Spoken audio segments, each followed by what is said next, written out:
ছেলের নাম উজমুনশি লেখেন। আব্বা এটা আপনি কি করলেন? কি করলাম? আপনি আমারে কইছেন বড় কাকা এক বাড়িতে বেড়াইতে এসে অসুস্থ হয়ে পড়ছে। আপনার কথায় আমি আপনার লগে আইছি। এটা কই দিস? কে কইতে? আপনি এবার কইছেন? তোমার কওয়ার কিছু না, 2টা বছর ধরে তোমার পেছনে ঘুরতেছি, তোমার পই পই করে বুঝাইতেছি না বিয়ের কথা করতে দিচ্ছেন। শোন, এই ভেতরে লোকজন বই রয়েছে, আমার মায়ের নষ্ট করিস না। আর সবচেয়ে বড় কথা, মায়ের সুন্দর, পরিবার ভালো। আর একটা কথা কবি না, লোদেই দাঁড়ান দাঁড়ান না দাঁড়ান, মাইয়াটা একটু দেখি। মাইয়ের তোমার দেখা লাগবে না, মাইয়ের ভিতরে অলরেডি কবুল বলে দিচ্ছে। এখন তুমি শুধু কবুল বলো, আর মাইয়ে তুমি দেখো বাসন করে। মার বাহানা আমি বুঝি। আহো।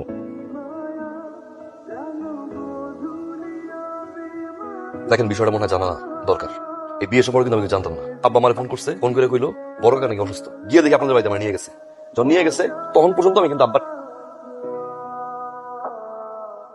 আপনাদের বাড়িতে যাওয়ার পরে আমি আব্বাকে মনে মনে অনেক বকা দিয়েছিলাম। বিয়েটা ধুমধাম করে হতে পারে না? বিয়ে তো ধুমধাম করে হওয়া উচিত না? মাশাআল্লাহ, সুবহানাল্লাহ। আমিও চাইছিলাম আমাকে বিয়েটা ধুমধাম করে হইব, কিন্তু আমি যখন আপনার কথা শুনছি আমি দেরি করতে পারি নাই। হ্যাঁ বলে দিছি। আমি আসলে আপনার গাড়ি থেকে চিন্তাম দেখতাম, যখন কলেজে যাইতাম তখন দেখতাম আপনি দোকানদারি করতেছেন, তখন থেকেই আপনার আমার একটু একটু ভালো লাগে।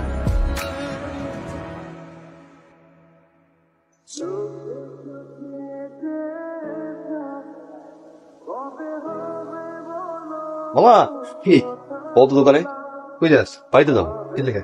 তুই ভালো লাগতেছে না, গাড়া একটু গরম গরম লাগতেছে তো। খারাপ নাকি এটা তো আমি বুঝি রে। থাক, আর এমন লাগবো না, বাড়িতে আজকে সময় দে। দুলা ভাই, আসসালামাইকুম। দুলা ভাই কেমন আছে? হ্যাঁ ভালো আছি, তুমি কেমন আছো? ভাই কেমন আছো? ভালো আছো? কেমনে ভালো থাকি? বিয়ে করাইলেন জানলামই না। তুমি কেমনে জানবা? আর বিয়ে তারিখ তো কই দেয়, খারাপ উপরে বিয়ে করাই দিছি। বুঝলাম, খারার উপরে বিয়া করাই দিছেন। আর কই নতুন বউ কই দেখি? কোকোডা ভাই তো ভাবিনি নিয়ে বাইরে গেছে। হ্যালো মা, খালু কেমন আছে? হ্যাঁ ভালো আছি বাবা। হ্যাঁ খালু কেমন আছে? আছি বাবা, ভালো আছি। বউ, এই যে তোমার খালার শাশুড়ি, সালাম করো, সালাম করো। সালাম করো। এই যে বউ, খারাপ, তোমার একটা কথা কই, তুমি এসে বাড়ি নতুন বউ, এই সন্ধ্যাবেলা তুমি গ্রামের বাড়িতে ঘুরে বেড়াইতেছো, গ্রামের মাঝে দেখি তোমার কি করবো? হ্যাঁ মানুষ খালামা ভ্যান পাই নাই তো, যার কারণে আসতে একটু দেরি হয়ে গেছে। সে হইছে, বউ খারাই আসো কেন? দেখছো না কতগুলি মেহমান আসছে, ঘরে যা যা আছে সুন্দর করে রান্না বান্না করো। যাও যাও। হ্যাঁ আমি করতেছি, আপনারা গিয়ে বসেন, আমি রান্না করতেছি। সীমা আসো আমার সাথে, আসো।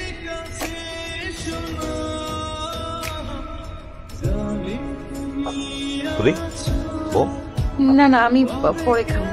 পরে খাবার খান, চেয়ার তো খালি আছে।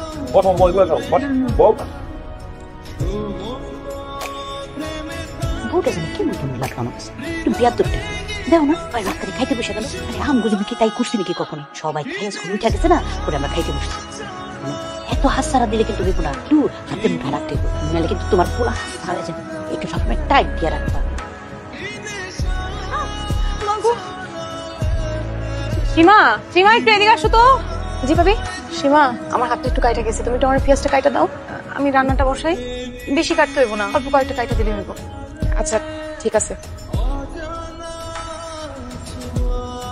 সীমা, তুই পেঁয়াজ কাটতেছিস কেন? আমার না জিগাইয়া তোমার বউরে জিগাও। কি ব্যাপার বৌমা, তুমি ওরে দিয়ে পেঁয়াজ কাটাচ্ছ কেন? আমার আসলে পেঁয়াজ কাটতে গিয়ে হাত কেটে গেছে তো, এই জন্য বলছি কয়েকটা পেঁয়াজ কাটা দেখ, আর আমি রান্নাটা বসাই দিছি। কেন, তুমি কি পেঁয়াজ কাটতে জানো না? তুমি কোনোদিন পেঁয়াজ কাটো নাই, আর কেউ শিখাই নাই? তুমি পেঁয়াজ কাটতে গিয়া হাত কেটে ফেলাইছো, নাকি ইচ্ছা করে হাতটা কাটছো? আমার এগুলা কি বলতেছেন? আমি আমার নিজের হাত ইচ্ছা করে কেন কাটবো? এই জন্য কাটবা যাতে তোমার কোনো কাম করতে না হয়। সব কাম আমি আর আমার মাইয়া মিলে করি, এই তো। শোনো বোমা, আমার এই মাইয়ারে আমি কিন্তু রাজকন্যার মতো পালতেছি, ওরে দিয়ে আমি কোনো ঘরের কাজ কাম করাই না। আর তুমি আমার মাইয়ারে দিয়ে সব কাম করাইতে চাইতেছো, ওরে দিয়া তুমি আর কোনোদিন কোনো কাম করাইবে না, খবরদার করে দিচ্ছি। এই যা, তুই যা, ঘরে যা। আস্তে আস্তে আস্তে কাপড় শুকাইতে গেছিলাম, তার সাথে খোসা লাগে হাতটা কেটে গেল। পেঁয়াজ কাটতে গিয়ে হাত কাটছে। ঘরের এত কাজ করতে হয় কেন তোমার? ঘরটা কার? আমার।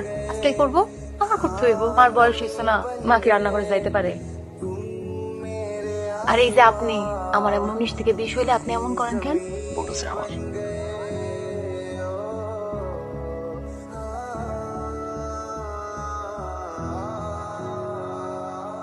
এই দুধটা খেয়ে নেন।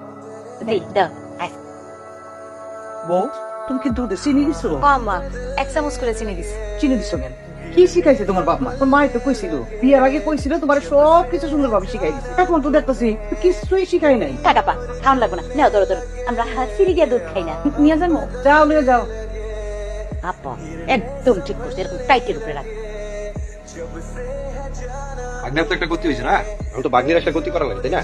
আর আমার সর্দার বাড়ির রাশেদ আছে না, রাশেদ রাশেদ তো সিঙ্গাপুর দেয়। ও সিঙ্গাপুর থাকে, ও তো আসছে, এবারে দেখ পছন্দ করছে, পছন্দ করে তো আমার কাছে দৌড়ে আসছে, প্রস্তাব নিয়ে আসতেছে আমাদের বাড়িতে।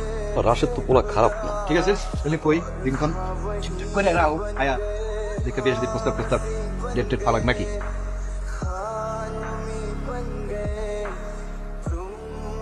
মার্শাল, আল্লাহ ভালো মিলাই দিছে সীমারে, তাই না? মাশাআল্লাহ। আপনার উপর দিয়ে অনেক দখল গেছে, তাই না? আমার উপর দিয়ে কই গেল, গেল তো তোমার উপর দিয়ে। এতগুলা মানুষের দেখাশোনা করা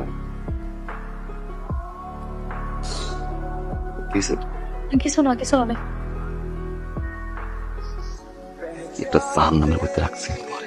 জাহান্নামে থাকার পরে সারাদিন কাজ করার পর একটা জামাই যখন তার বউর সামনে এসে একটা হাসি দেয়, প্রত্যেকটা বউ সেই জাহান্নামের মধ্যে জান্নাত খুঁজে পায়। আর আপনি আমার জান্নাত। বউ, হ্যাঁ বল। এটা তুমি কি রাঁধছো? এটা তুমি ভাত রাঁধছো? আমি তো দেখতেছি যাও রাঁধছো তুমি। আচ্ছা ভাত এইভাবে রান্না করে? হ্যাঁ, আমি কি অসুস্থ মানুষ যে এই যাও খামু? আমি তো সুস্থ মানুষ, আমি ভাত খামু ভাত, এই যাও তো আমি খামু না। এটা তো যাও রাঁধছো তুমি। সত্য করে পাও তো তুমি, চাও কি চাইতাছো? দিনের পর দিন আমরা অত্যাচার করে যাইবা, সেই অত্যাচারে আমরা বাড়ি ছেড়ে চলে যাবো গা। তুমি তোমার স্বামীরে নিয়ে আলাদা হয়ে থাকবা। বিশ্বাস করেন, তাদের কাছ থেকে দূরে থাকার আমার কোনো ইচ্ছা নাই। আজকে ভুলে ভাতটা নরম হয়ে গেছে মা। ভুল? ভাই কিসের ভুল? কিসের ভুল? দেখি সারা জীবনে এই ভুল করে যাবি। আজকে এই ভুল, কালকে ওই ভুল। পেঁয়াজ কাটতে পারো না, ভাত যাও করে ফেলাও। তোমার মা তোমার কিছু শিখায় নাই? আপনিও তো আপনার মায়ের কিছু শেখান নাই। জামাই তুমি ব্যাগটা এইভাবে পালাইলা কেন? এমন ফেলাইছে আপনার মায়ের জিগান, কি বানাইছেন আমার বাড়ি, কি শিখা বানাইছেন? কিছুই তো শেখান নাই। এই যে দেখেন আমার মায়ের হাতে কি করছে। বিয়ের সময় তো ঠিকই কইছিলেন ঘটক দিয়া, আপনার মায়ের রূপে গুলো একদম সুন্দরী, সংসারের সব কাজ করে, কাজের কম পারে না সে। ভাতের মার গলাইতে গিয়ে আমার মায়ের হাত পাশে পড়াইছে, আমার নাম ভাতের মার গলাইতে পারে না সে। শোনেন মা, আপনার মায়ের আপনার কাছে রেখে গেলাম, হাতে কলমে সংসারের সব কাজ শিখাইবেন। যদি শিখাইতে পারেন এটা আমার বাড়িতে পাঠাইবেন, আর যদি না পারেন এই বাইরে আপনি আমার বাড়িতে পাঠাইবেন। কথাটা বলে রাখবেন। সব দোষ তোমার মা। তোমার সাথে যখনই কাজ করতে যাইতো আমার দিয়ে কোনো কাজ করাইতো না। সারাটা জীবন আমার রাজকুনা কইরা কইরা মাথায় তুলা বয় বয় খাওয়াইছো, তো কাজ শিখাও নাই আমারে। আমার খুশি তুমি? মারে তুই তো আমার চোখে রাজকুমারী মা। ওয়াও, খাওয়াও তাওয়ানো আজকে দা সলিড। জানেন মা, পৃথিবীর প্রত্যেকটা মায়ের চোখে তার মেয়ের আছে। জীবা যখন কাজ করতো তার যেমন কষ্ট হতো, আমি কাজ করলো আমার বার কষ্ট হতো। প্রত্যেকটা মেয়ে পৃথিবীর সব কিছু বিসর্জন দিয়া একা তার শ্বশুর বাড়ি এটা ভাইবা যে শ্বশুর শাশুড়ি সবাই তার আপন করে নিবে, কিন্তু আমি আপনার আপন হইতে পারলাম না মা। মারে আমি এখন বুঝতে পারছি, এতদিন আমি তোমার সাথে অনেক অন্যায় করছি। এটা আমার ভুল হয়ে গেছে, আমার এসব করা উচিত হয়নি, একদম উচিত হয়নি। মারে আমার ভুল হয়ে গেছে, আমার মাফ ছেড়ে দেবা। না না মা, আপনি মাছ চাইতেছেন কেন? তোমরা যখন ভুল করে বাবা মারা সূচনা দেয়, যখন মাঝে মধ্যে বাবা মা ভুল করে তখন সন্তানদের উচিত সম্মানের সাথে সাথে সূচনা দেয়, তবেই তো একটা সুখের সংসার হয়, তাই না মা? মারে মা